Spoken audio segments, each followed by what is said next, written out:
Hey y'all, it's your friendly neighborhood therapist, and it is February 19th, 2025. So it is day 19 in our series of lesser known facts and lesser known people of the culture for Black History Month.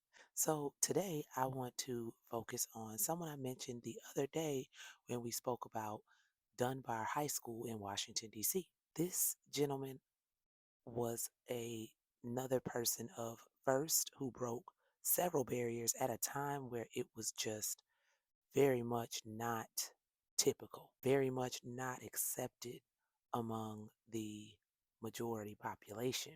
That being said, let's get into it. Okay, so this is Mr. Richard Theodore Greener. He was born January 30th, 1844, in Philadelphia, Pennsylvania. Go Eagles. And he was a pioneering African American scholar excelling in elocution, philosophy, law, and classics in the Reconstruction era. He broke ground as Harvard College's first black graduate in 1870. Within 3 years, he had also graduated from law school at the University of South Carolina, only to also be hired as its first black professor after briefly serving as associate editor for the New National Era, a newspaper owned and edited by Frederick Douglass. In 1875, Greener became the first African American elected to the American Philological Association, the primary academic society for classical studies in North America. In 1876, he was admitted to practice in the Supreme Court of South Carolina, and the following year, he was also admitted to the bar of the District of Columbia. He went on to serve as Dean of the Howard University School of Law. In 1898, he became America's first black diplomat to a white country, serving in Vladivostok, Russia. He went on to serve as an American representative during the Russo Japanese War, but left the diplomatic service in 1905. In 1902, the Chinese government honored him for his service to the Boxer War and his assistance to Shanxi famine sufferers.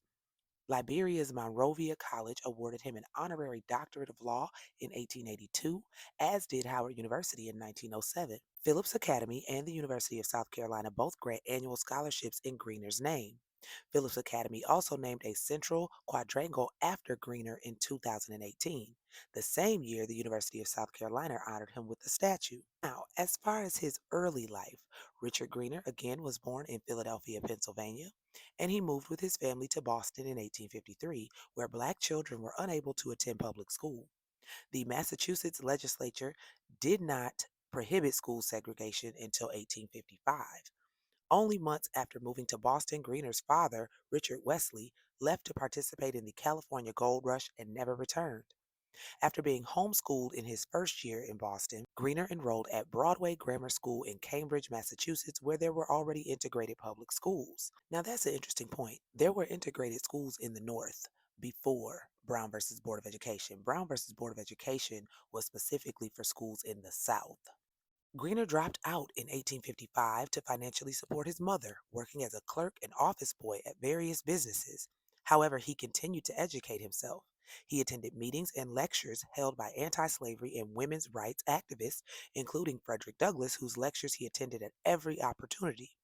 Through contacts with employers and activists, he was provided access to private libraries and book collections. So, this is a more self taught individual. He dropped out of school, as so many people at that time did when their families needed financial assistance. They would then work instead of go to school. In 1862, he attended the preparatory department at Oberlin College. That department functioned as a college preparatory school with the financial support of his employer, August Batchelder. He studied for 2 years but did not finish. Instead, he finished his last year at Phillips Academy and graduated in 1865. He entered Harvard College that fall, where he earned a bachelor's degree in 1870. His admission to Howard was an experiment by the administration and paved the way for many more black Harvard graduates.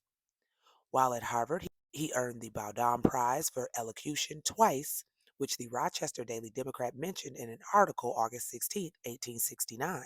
Here's a short excerpt from that article. Richard Theodore Greener, a young colored man and a member of the senior class of Harvard College, is giving public readings in Philadelphia. Mr. Greener's history is that of a persevering young man who has succeeded in living down the prejudices against his race and color.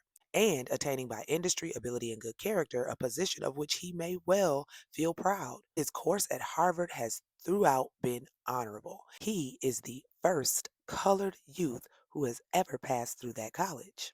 After graduating from Harvard, Greener served as a principal at the Institute for Colored Youth in Philadelphia from September 1870 until December 1872. From January 1st to July 1st, 1873, he was principal of the Sumner High School, a colored preparatory school in Washington, D.C. After leaving the Sumner School, Greener briefly took a job as associate editor of the New National Era in April 1873, working under editor Frederick Douglass. He was also an associate editor for the National Encyclopedia for American Biography. In October of 1873, Greener accepted the professorship of mental and moral philosophy at the University of South Carolina, where he was the university's first African American faculty member. In 1874, he published Charles Sumner, the idealist, statesman, and scholar, an address he had delivered on June 29th of that year at the university's public day, or commencement exercises, in tribute to the recently deceased senator from Massachusetts. He also served as a librarian there, helping to reorganize and catalog the library's holdings, which were in disarray after the Civil War, and wrote a monograph on the rare books of the library. His responsibilities included assisting in the departments of Latin and Greek and teaching classes in international law and the Constitution of the United States.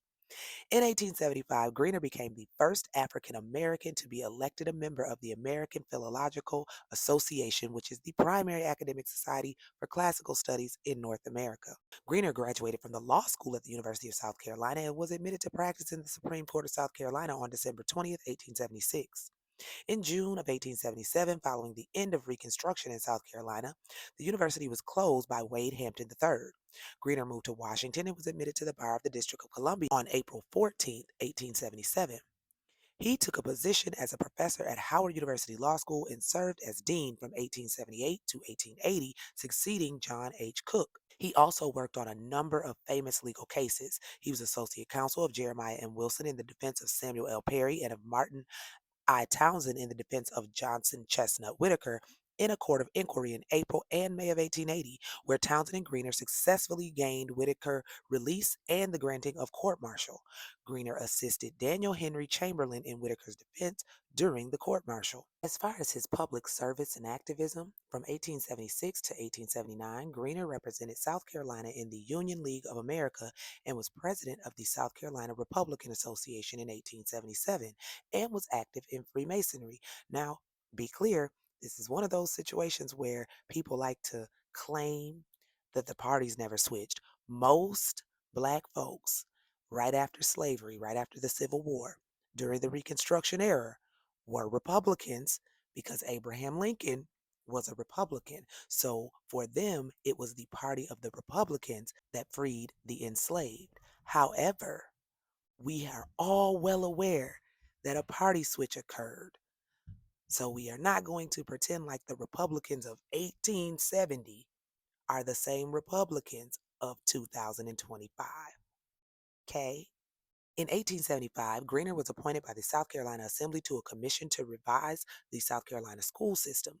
From 1880 until February 28, 1882, Greener served as a law clerk of the Comptroller of the United States Treasury. In 1883, Greener and Frederick Douglass conducted a heated debate.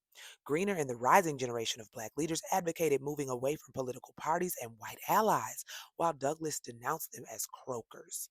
I don't know what that term means, but it sounds ignorant.